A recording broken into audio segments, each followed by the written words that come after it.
It's time to take out your green HangGlider Handbook. Today we're going to work on Red Jewels 2.3 and 2.4 together. Are you ready? Let's get started. Have you ever seen a rainbow in the sky? Rainbows are really exciting to see.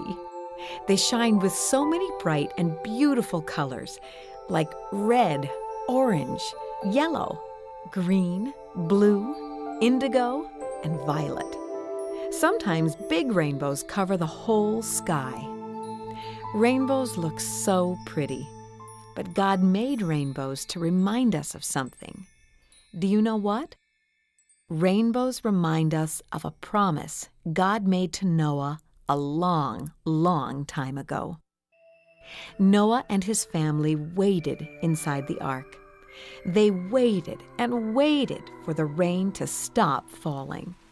But the rains kept on pouring and pouring. Pitter-patter, splish-splash, whoosh, whoosh. Would you have liked living in that boat, listening to the raindrops fall on the roof? What if you had to sleep next to all those animals, even the lions and tigers? What if the boat was crowded or smelled kind of funny? Maybe you'd start wishing you could play outside where it was sunny. Finally, the rains stopped falling. God didn't forget about Noah and all the animals waiting inside the ark. He sent a big wind to dry up the waters on the land. Slowly, slowly, and bit by bit, the waters started to disappear. The ark stopped on the mountains of Ararat. Noah didn't know if it was dry enough to get out of the boat, so he opened a window and sent out a raven to fly over the land. Next, he sent out a dove. But both the raven and the dove came back to the ark. They did not find any dry land. After 7 days, Noah sent out the dove again. This time, the dove came back with a fresh green leaf. Good news! Leaves grow on trees, and trees grow on land. The land was getting drier. After 7 more days, Noah sent the dove out one last time. Guess what? This time, the dove did not come back. She had found a dry spot to build her nest. When the land was all dry, God told Noah and all the people and animals to come out of the ark. Finally, they could walk and run outside again. Noah was so thankful to God for saving him and his family. He gave God a special gift called an offering. Now here's the best part: the rainbow and the promise. God promised Noah that he would never again send a flood to destroy the whole earth and all the living things on it. This promise was for Noah and his family and all the people and animals after him. Then God put a rainbow in the sky. God said that whenever the rainbow appears in the clouds, he will remember his promise. So the next time it rains, look carefully at the sky.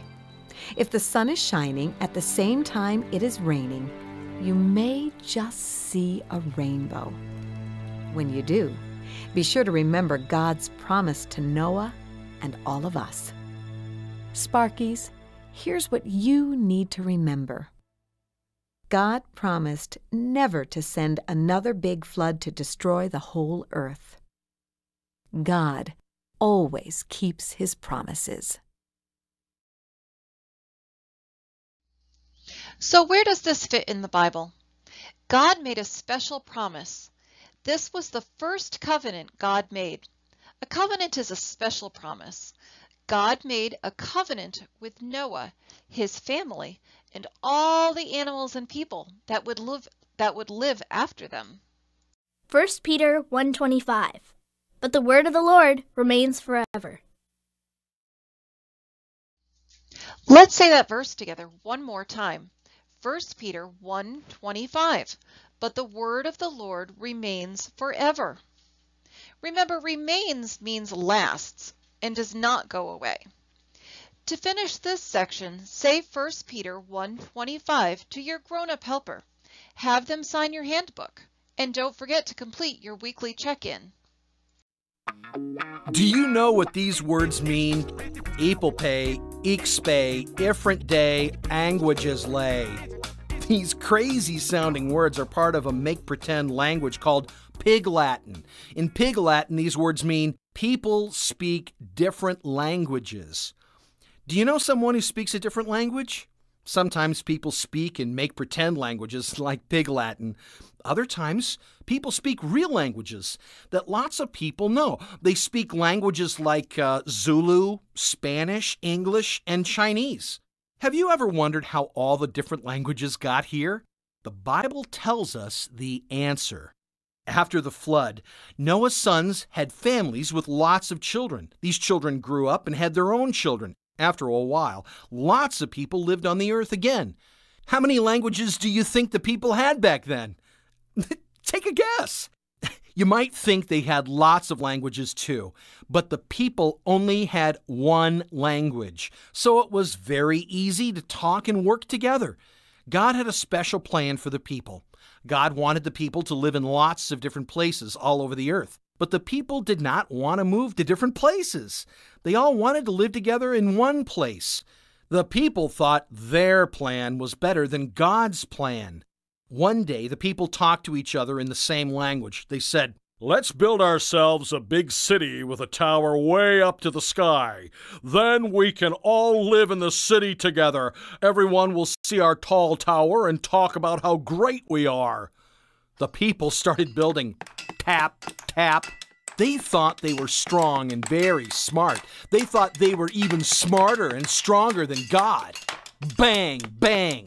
The people pounded the bricks into place. But God saw what the people were doing, and He didn't like it. He knew they would just keep doing things their own way instead of God's way. So God mixed up their language so they couldn't talk to each other anymore. Now, instead of just one language, there were many different languages on the earth. Tap, tap, bang, bang. Then the pounding stopped. Think how hard it would be to play a game or build a fort with your friends if you all spoke a different language. You wouldn't understand each other. That's what it was like for the people in the city of Babel. They had to stop building the tower. Then God sent the people out of Babel to live in lots of different places all over the earth. So, there's your answer. That's how all the different languages got here. We have different languages because a group of people did not want to do things God's way. God's way is always the best way. Did you know we can only get to heaven by following God's way? Jesus is God's only way to heaven. Do you know Jesus today? Be sure to talk to your Sparks leader or your parents or guardian to find out how to know Jesus and go to heaven. Sparkies, here's what you need to remember. God's way is always the best way. Jesus is God's only way to heaven. So where does this story fit in the Bible? This happened many, many years after the big flood. Noah's children had a lot of children. After a while, many, many people lived on the earth again. God had a special plan for people to live all over the world, and He made His plan happen. John 14:6. Jesus said to him, "I am the way and the truth and the life. No one comes to the Father except through me." Let's say that verse together one more time. John 14:6. Jesus said to him, "I am the way and the truth and the life.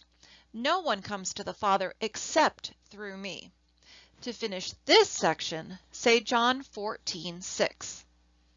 Have your grown-up helper sign the handbook. If you've done everything in your book and all the verses so far, you've just earned Red Jewel 2. Great job! Don't forget to put it on your weekly check-in, and I'll see you next week.